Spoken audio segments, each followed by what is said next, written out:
자, 긍휼히 여기는 자는 복이 있나니라는 제목으로 우리 마태복음 5장 7절의 말씀 가지고 은혜를 나누기 원합니다. 여러분, 1992년 4월 29일 미국의 그 LA에서 흑인 폭동이 일어났던 것 여러분 기억하고 계실 것입니다. 여러분, 이 흑인 폭동으로 한인들의 그 교포들의 피해가 상당히 컸죠. 사실 그 폭동은 이 한인과 무관한 것이었는데 그 로드니 킹이라는 한 흑인이 백인 경찰관에게 무리하게 막 체포가 되고, 또 그렇게 체포되는 그 과정이 인종차별적인 그 모습이 느껴지고, 또 재판에서 그렇게 폭력적으로 흑인을 진압했던 그 백인이 그냥 이렇게 용서가 되고, 이런 것들이 그 흑인들에게 알려지면서 흑인들이 폭동을 일으키고 일어나게 되었습니다. 그러면서 그 폭동을 일으킨 그 지역과 가장 근거리에 있었던 그 한인타운이 있었는데, 그래서 이제 한인 상점들을 중심으로 우리 교포들이 큰 피해를 입게 되었던 거예요. 그런데 이때 왜 그 한인들이 또 그렇게 집중적인 어떤 약탈의 대상이 되었냐면, 그 당시 우리 한인들이 참 열심히 또 일을 하고 장사를 하고 그렇게 했잖아요. 그러면서 이 흑인들을 상대로 또 이렇게 많이 돈도 벌었는데, 그때도 또 이렇게 한인들도 흑인들에게 또 인종차별적인 어떤 모습들이 나름 있었다고 합니다. 그러면서 돈을 많이 버는 데 비해서 구두쇠 갖고 인색하고 또 그런 모습들이 있어서 한인들을 향한 아까움도 있었다라는 거예요. 그런데 그런 와중에 그 폭동 중에서도 전혀 피해를 입지 않았던 한인 상점이 있었다고 합니다. 근데 그런 한인 상점은 어떤 상점이었냐면, 평소에 그 한인 상점 주인이 어려운 흑인들을 돕고, 또 그 어려운 흑인들이 장례가 났는데 그 장례식을 이제 돈이 없어서 치르지 못하는 거를 이 한인 상점의 주인이 어떻게 알아갖고 그 돈을 주어서 그 장례식을 치를 수 있게 해주고, 또 가난한 집 그 아이를 자기 친자식처럼 그렇게 돌봐줘서 공부를 시켜준 그런 그 아주 선한 그 교포들이 있었다라는 거예요. 그래서 그런 것들을 그런 선한 일을 기억했던 그 흑인들이 그 흑인 폭동이 일어났을 때 총을 들고 그 한인 상점에 가고, 그죠? 그 약탈하는 그 가정 가운데 그 스스로 그 한인 상점을 지켜주었다라는 거예요.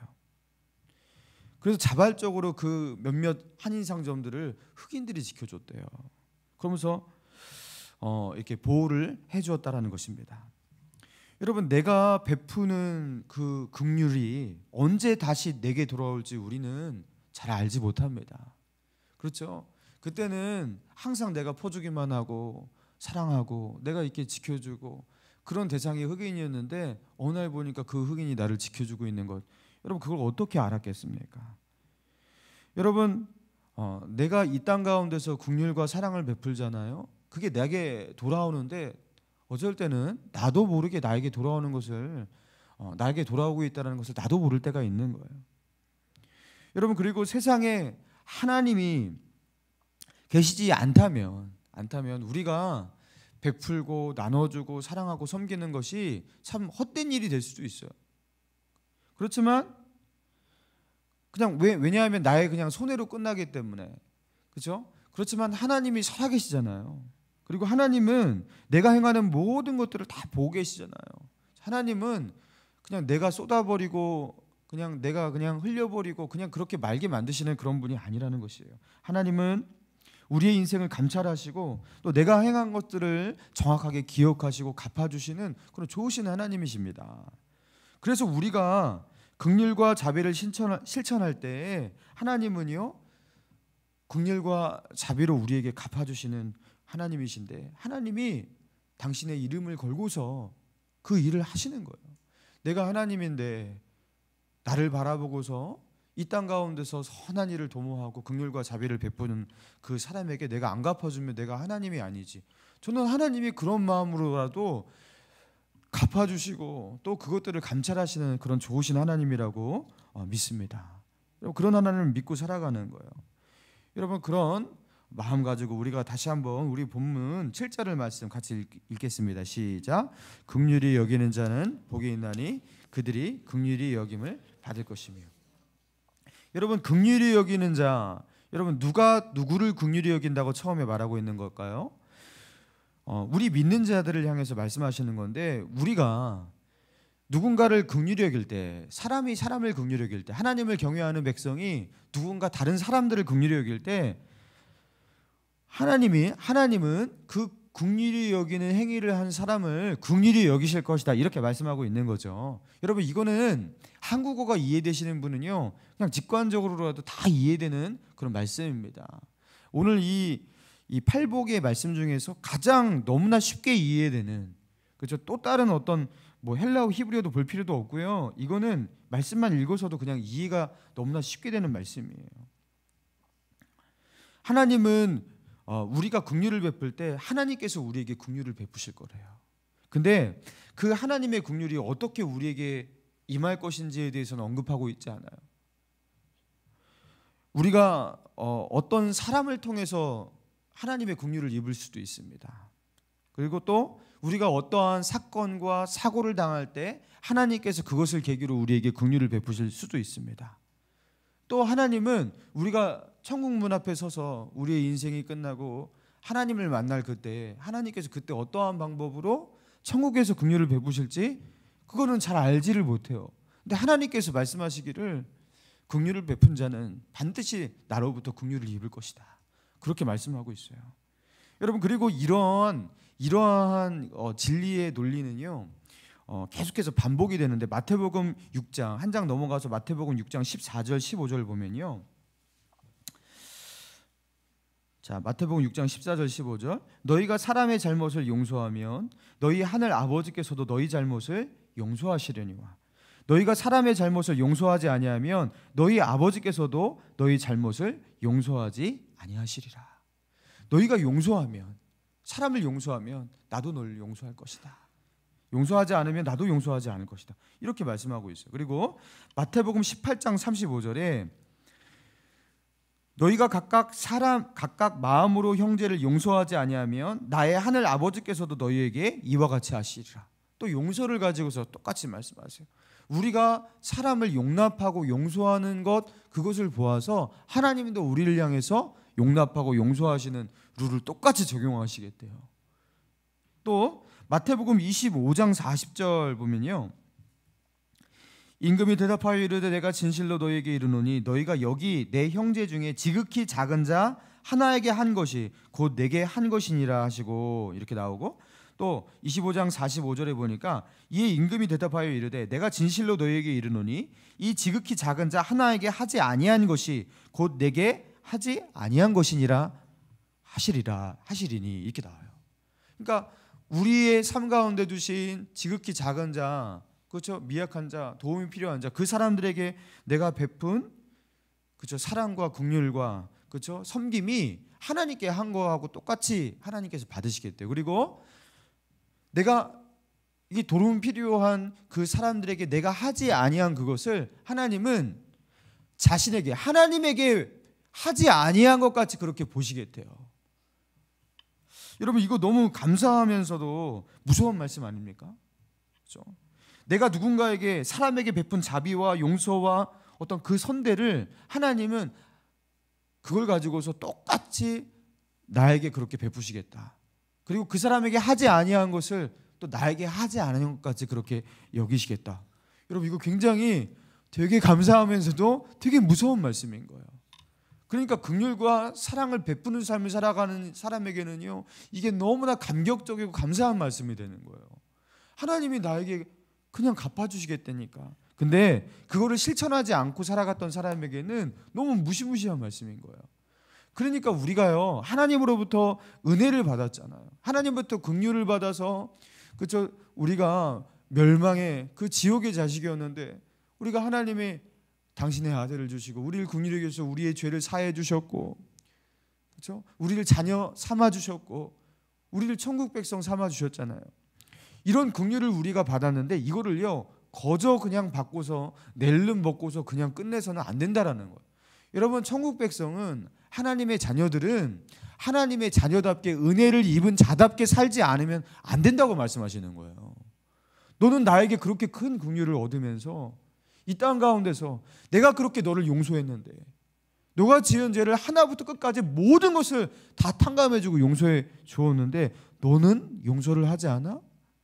나는 너에게 그렇게 긍휼을 베풀고 너의 온 인생 가운데 자비를 베풀고 네가 어떠한 죄를 짓고 살아가든 항상 저 하늘의 해를 태양을 뜨게 하고 너에게 공기를 주고 너가 먹고 살 수 있도록 내가 너에게 자비를 늘 매일같이 베풀었는데 너는 안 베풀어? 하나님은 이런 논리를 가지고 우리에게 추궁하시겠다고 그렇게 말씀하시는 것입니다. 여러분, 그래서요, 긍휼을 베풀고 사셔야 돼요. 항상 긍휼을 베풀어야 돼요. 근데 그런 분이 있잖아요.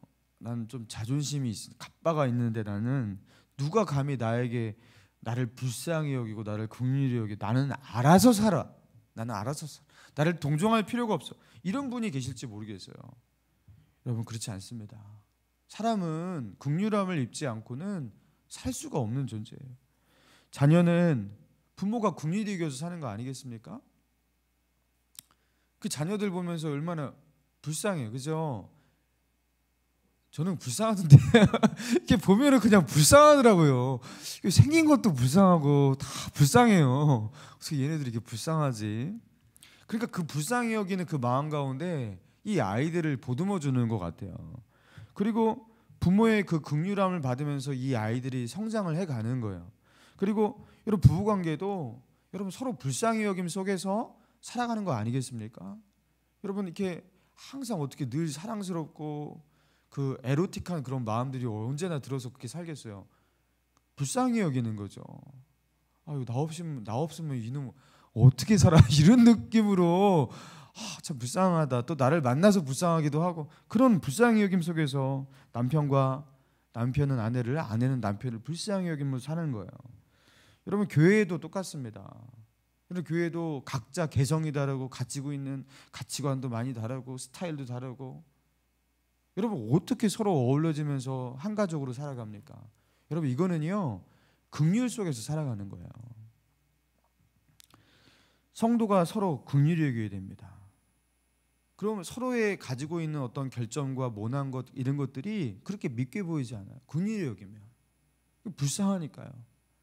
저렇게 저런 사람도 저렇게 좀 힘든데 그래도 예수 믿고 저렇게 살려고 노력하는 거 보니까 참 가상하다 하면서 이렇게 불쌍히 여기는 거예요.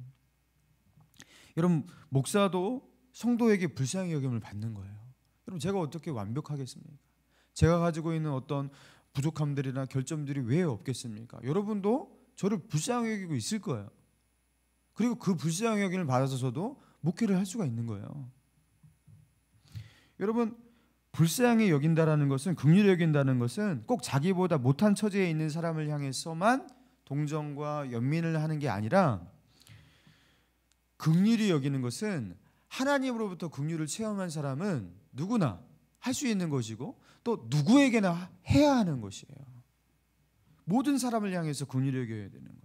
여러분, 그래서 윌리엄 바클리라는 신학자는요, 긍휼에 대해서 이렇게 정의했습니다. 긍휼은 우리가 그 사람의 눈으로 상황을 볼 수 있을 때까지, 그 사람의 마음으로 상황을 생각할 수 있을 때까지, 그 사람의 감정으로 상황을 느낄 수 있을 때까지 다른 사람의 숨어있는 내면을 볼 수 있는 능력이다.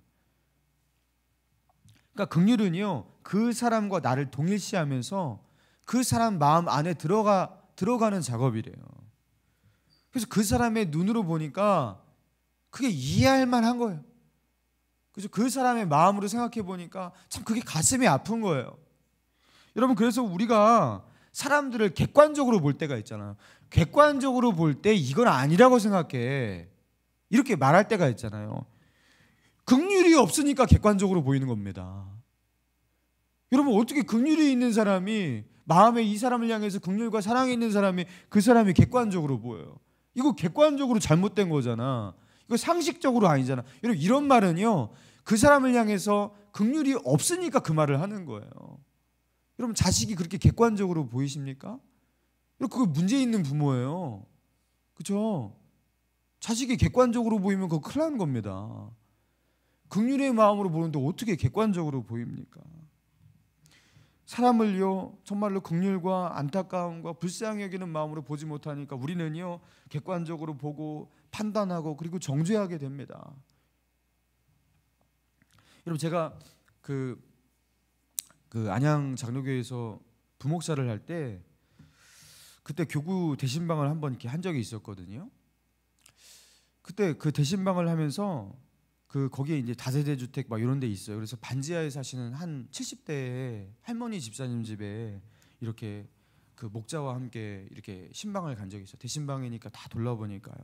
근데 그분이 그 반지하에 사시더라고요. 방이 한 칸인데 참 집이 작고 그 집 안에 들어가니까 이제 쾌쾌한 냄새도 나고 그랬어요. 저는 그 당시에 저 20만 원짜리 월세 1층 집에 살았는데 저희 집에는 사시사철 곰팡이가 항상 피어 있었습니다. 그냥 늘 저희 집이 가장 안 좋은 집인 줄 알았어요. 근데 저보다 훨씬 못한 그 집에서 그 반지하에서 그렇게 사시는 거예요. 일용직 매일매일마다 일용직 하시면서 보니까 이 손이 마디마디마다 이렇게 부어 있고 그러면서 거기서 이렇게 사시면서 신방을 이렇게 받으시는데 이렇게 과일을 이것저것 사오셨더라고요. 그러면서 저에게 이렇게 대접하시고 그리고 제가 이제 신방 끝나고서 예배를 드리고서 나가는데 그 열무김치를 이렇게 한 봉지 싸갖고 저에게 이렇게 손에 쥐어주시더라고요. 근데 제가 그때 예배 드리면서 마음이 참 힘들어갖고 이 집사님이 이렇게 어렵게 사시는데 내가 이걸 어떻게 도와줘야 될까? 교회에다가 말해서 어떻게 구제비를 줘야 되나? 내가 좀 어떻게 이걸 섬겨주면 좋겠다 하면서 마음이 참 아팠어요. 그러면서 제가 이렇게 나오는데 이분이 저에게 그 열무김치를 이렇게 싸주시면서 목사님 얼마나 힘드시냐고, 목사님 힘드신 거 다 한다고 하면서 저를 그렇게 긍휼히 여기시는 거예요. 이 젊은 목사님이 이렇게 생활도 어려우시고 이렇게 하는데 우리 집까지 와주시고 얼마나 힘드시냐고 하면서 저를 이렇게 불쌍히 여기시는 거예요. 그래서 제가 아니 저는 이분이 불쌍한데 이분이 저를 불쌍히 여기시는 거예요. 근데 제가 거기서요 콧등이 시큰해지면서 막 눈물이 나려고 하는데 아니 이분이 왜 나를 불쌍히 여기나, 이분이 훨씬 더 불쌍하신 것 같은데 제가요 그때 그분의 불쌍히 여김 그 긍휼한 마음을 제가 긍휼히 여김을 받아야 할 분이 긍휼히 여김을 제가 이렇게 받는 그 경험을 하면서 제가 그때 정말 그때 목사로서 거듭났던 것 같아요. 제가 그 전까지는 그때가 이제 부목 첫 해였는데 그 전까지는 이렇게 설교하면서도 교인들이 불쌍하다는 생각을 한 적이 없었어요. 이게 긍휼의 마음으로 보는 눈이 없었어요. 31살이었는데 근데 그때 그 경험을 하고 나서 제가 그 긍휼을 받으니까요 이렇게 보는데 다 불쌍해 보이더라고요. 교인들이 다 앉아있는데 이분들이 너무 불쌍해 보이고 안타까워 보이고 그런 마음들이 그때 부어지기 시작하는데 그때 제가 목사로 거듭난 것 같아요. 여러분 사람이 긍휼을 체험하고 긍휼을 받아보고 긍휼을 해보니까 여러분 그때서야 비로소 사역의 어떤 그 힘이 생기더라고요. 여러분 긍휼은 잘난 사람이 또 가진 사람이 또 못난 사람이나 없는 사람 이런 사람을 향해서 하는 게 아니에요. 제가 그때 알았어요. 긍휼이라는 것은 하나님으로부터 긍휼을 체험한 사람은 다 할 수 있습니다. 여러분 그리스도인의 가져야 될 성품인 것이에요. 여러분 예수님은 어떤 마음으로 사역하셨습니까? 마태복음 9장 36절에 보니까 무리를 보시고 불쌍히 여기시니 이는 그들이 목자 없는 양같이 고생하고 기진함이라. 불쌍히 여기셨대요. 마태복음 14장 1절에 보니까 예수께서 나오셔서 큰 무리를 보시고 불쌍히 여기사 그 중에 있는 병자들을 고쳐주시니. 마태복음 15장 32절 예수께서 제자들을 불러 이르시되 내가 무리를 불쌍히 여기더라. 그들이 나와 함께 있은지 이미 사흘임에 먹을 것이 없도다. 그들이 기진할까 하노라. 마태복음 20장 34절에 예수께서 불쌍히 여기사 그들의 눈을 만지시니 곧 그들이 보게 되어 예수를 따르니라. 마가복음 1장 41절에 예수께서 불쌍히 여기사 손을 내밀어 그에게 대시며 이르시되 내가 원하노니 깨끗함을 받으라 하시니 곧 나병이 그 사람에게 떠나가니라. 여러분, 예수님의 사역의 모든 그 동기를요, 성경에는요 대부분 뭘로 표현하고 있습니까? 불쌍히 여기시네, 긍휼히 여기시니, 그렇게 말하고 있어요. 여러분, 이것 외에도 제가 찾아보니까요 다 그래. 너무 많아서 제가 지금 언급할 수가 없어요. 예수님이 우리를 바라보실 때 예수님이 가지고 있는 그 마음이 무엇이냐면 불쌍히 여김이에요. 긍휼이에요. 그게 다 뭐 헐벗고 거지 같아서 그런 게 아니라 그게 예수님의 마음이었던 거예요. 여러분, 우리가 영혼들을 돕고 사역하는 그 모든 동기는 무엇이냐면 예수님 마음 안에 있었던 그 긍휼을 가지고서 이 세상 가운데 나아가는 겁니다. 여러분, 그 긍휼한 마음을 가지고 영혼들을 바라보는 거예요. 여러분, 긍휼의 마음을 가지고서 직장에서요, 직장 상사를 보시면 직장 상사가 그렇게 믿게 보이지 않으실 거예요. 여러분, 그렇게 뺀질거리는 사람들, 그렇죠? 얌체 같은 사람들도 그 긍휼의 마음을 가지고 한번 바라보세요. 그러면요 그 사람이 그렇게, 그렇죠? 나빠 보이지 않습니다. 여러분, 우리가 긍휼의 마음이 없어서 문제예요. 이 긍휼의 마음이 있으면요 심지어 가룟 유다도 품을 수가 있는 거예요. 여러분, 긍휼의 마음으로 서로를 바라봐 주세요. 그리고 우리 곁을 지나가는 많은 관계들 속에서 긍휼의 마음으로 손을 뻗어보시기 바랍니다. 당장 내 옆에 있는 내 형제도 긍휼히 여길 수 없다면 여러분, 우리는요 이 땅 가운데서 아무것도 할 수 없는 것입니다. 여러분, 이렇게 서로를 둘러보시면서 이렇게 서로에게 이렇게 말해봅시다. 자, 서로에게 고백합시다. 저를 불쌍히 여겨주세요. 자, 우리 반대편 분에게 나도 당신을 불쌍히 여기겠습니다. 여러분, 불쌍히, 이거 말로만 하시면 안 돼요. 하나님, 나 불쌍한 사람이에요. 저 불쌍히 여겨주세요. 여러분, 이렇게 낮아져야 되고 또 나도 불쌍히 여겨야 돼요. 되게 불쌍하지 않습니까? 생긴 것도 다 불쌍하고. 여러분, 긍휼이 필요한 사람들 우리 주위에 많습니다.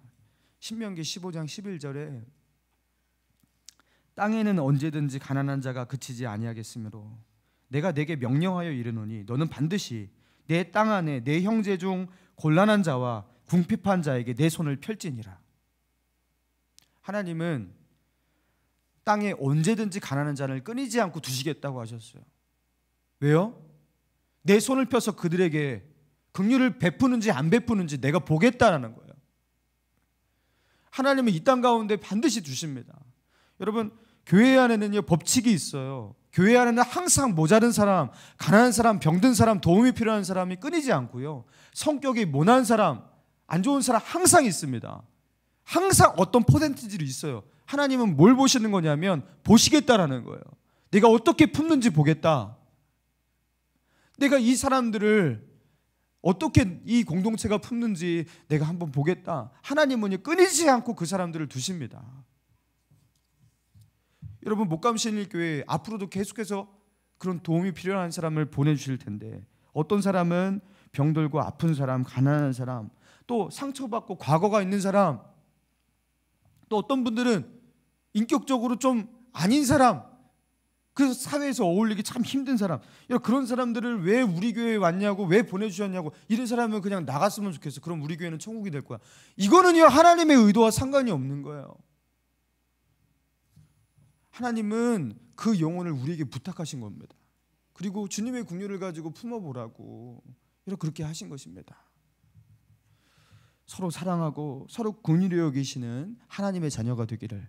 그래서 긍휼히 여기는 자는 복이 있나니 긍휼히 여김을 받을 것이며, 그 복을 얻는 저와 여러분 되기를 주님의 이름으로 축원합니다.